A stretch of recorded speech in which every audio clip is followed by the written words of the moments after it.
What's up, everybody? This is Mr. Platano Man 1989, and I'm just basically going to talk about TNA. Now, the first thing, 1.3 in the ratings. Oh my god, 3 weeks in a row. Congratulations, TNA. Now, I haven't really looked into the quarter breakdowns, but I do know that, well, I believe that the reason the show is consistently having these ratings being so high is because the show has improved with its pacing, its matches, its promos, everything, and the storylines are much better, in my opinion. Now, of course, I'm gonna get the piece of shit crap out the way, like right in the beginning. This whole Knockouts title division, the title shot picture, whatever, the entourage splitting up, only this and this after break, forming and all that stuff, that they've only been together for like a month and now they're breaking up. I'm not against that. You know why? Because I don't think it was working. I preferred Awesome Kong when it was just her and Saeed. I don't want a bunch of people following her and all that crap, bringing her down. So that works for me that they split.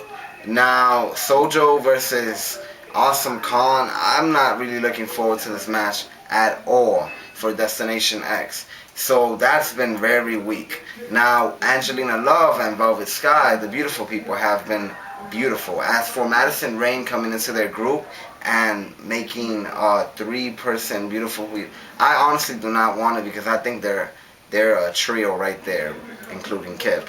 I don't want another member because it will bring down the style. And honestly, she's not even that hot. So, with Taylor Wilde and Roxy and all that stuff, they're stuck in that whole tag team match after week, week. ODB is actually going to probably get a push after that dude wins the contest at Destination X. It's basically, I believe it's going to be some independent wrestler that they signed a couple of months ago. That's what I've been hearing around. Now, so that's that. That whole Daphne from WCW, I believe she was called Palin. Why do they keep calling her Governor Palin? She's not Governor Palin. She's not Governor Palin. And everybody knows that already. So I don't understand why they keep calling her that. It's just fucking retarded. Now, as for, let's see. Let's move on. I don't want to talk more about them. Now, Don West going heel on Mike Tenay. I'm a fan of it because it's going to be interesting to see how they develop it.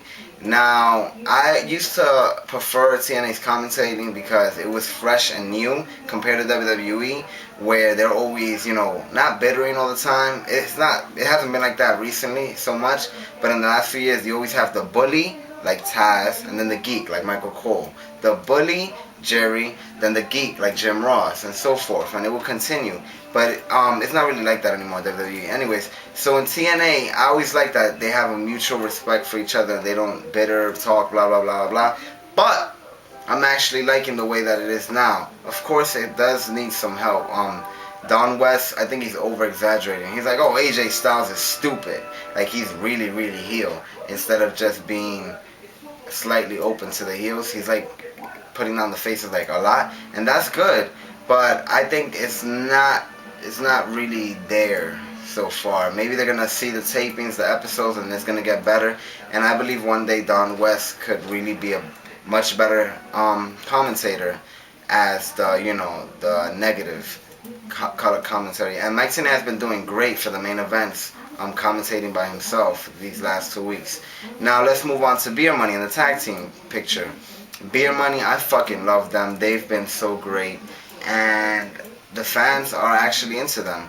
Maybe not as like, oh, let's cheer for them, they're heels, but they look like credible champions instead of having Pac-Man Jones and Ron the Truth like 2 years ago. That mess that was 2007. So basically, Beer Money continue getting the titles, all that stuff. I'm looking forward to the match with Team 3D. They haven't matched up, if I'm right. And who better to challenge them?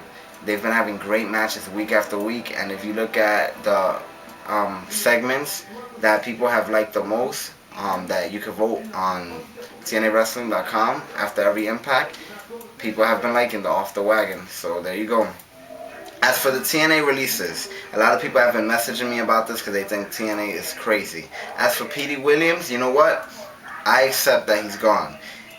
Because honestly, if I was the creative team, I wouldn't know what to do with him. He has so many years ahead of him, and he has already reached basically the top. Some people want him in the heavyweight division, but with a finisher like Canadian Destroyer, there's just so many people in the heavyweight division that he can't pull that off. And in actual life, Petey Williams is about this tall, and I'm short. So anyways, as for Petey Williams, I wish him the best. He had a great run in TNA, in my opinion. They had nothing for him around 2006. And then 2007, he was like this jobber that would appear in special gauntlets and then be thrown out. And they had nothing for him. He was dead at that point. At that point, they could have released him. But in 2008, they freaking gave him a freaking push out of nowhere. And he became Little Petey Pump. And he had the title, and it was a very long reign. And for those of you that don't know, he actually has the longest reign in history for the X Division title. I believe it's 162 days. I'm not 100% sure on that. I could check and see if I was right. But the reign that he did now was like 152 days, so he almost got there. So he's gonna be in that book, like the records book, for years to come if TNA is still around. And I think it was good, and we might see him come back a couple years from now. You never know. Anything can happen. As for Sanjay Dutt, I think TNA really dropped the ball. When he turned heel, I was so excited because I thought he's finally going to become an X Division champion, and he actually got more rip. He had a new attire. It was so fresh. He had a new gimmick. He was crazy. Everything. And they never did anything with it. I mean, nothing at all. So I was really, really sad to hear that Sanjay Dutt was let go, but I accept it. I accept it. Lance Rock, they had nothing for him either. He's been with TNA for many, many years, going through many different gimmicks, Dallas, a bunch of stuff. So, Voodoo Ken Mafia, I'm not mad at them for releasing him either. You know, TNA, they only have one show a week. It's pretty hard to find a place for everybody. What I am upset at is that they haven't been using Rock and Rave these last few months at all. Like, I love those guys. I have a picture with them. And I just love them, and they haven't been using them at all. I really like their matches that they had early 2008 on the pay-per-views with LAX and Motor City Machine Guns and stuff like that. So I hope Jimmy Rave doesn't go, but it looks like he's going. But maybe he should go because that guy, the sky's the limit. And I just wish that TNA gave him a push that's been long overdue. So as for Lance Rock, goodbye. Petey Williams, goodbye. Sanjay Dutt, sad to see you go, but goodbye. I mean, you can't have the same roster for like 6 years straight. There's gonna be releases, and these are not the last of them. Maybe not in the next few months, but next year we're gonna be talking about other people that are released in both companies. WWE, everywhere it happens. Shit happens. So, to move on once again, Main Event Mafia. I think they've been great. Like, even this week, Kevin Nash was talking to Kurt Angle, like, come on, you want to get more heat from management? So I like it when they look like real, like they're legit, like there's still that level of respect that, yeah, they're bad guys and stuff like that, but they're not just flat out bad guys that do random bad shit just to be bad. So this whole thing with Kurt Angle and Sting, I'm all for it. I've seen some people that are upset about it, thinking that Main Event Mafia should be headlining pay-per-views against the Frontline month after month. But honestly, once again, I want the Main Event Mafia to run till Bound for Glory 5. Maybe it could end that night. Maybe that night they could have a stipulation that if blah blah blah loses, there's no more Main Event Mafia. You know, just something. It'll be like the grand stage of them all, Bound for Glory 5, hopefully in New York City.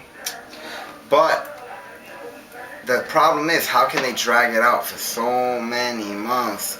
It started 2 weeks after Bound for Glory 4. So how would they drag it out for a whole year, the storyline? You know how? Things like this.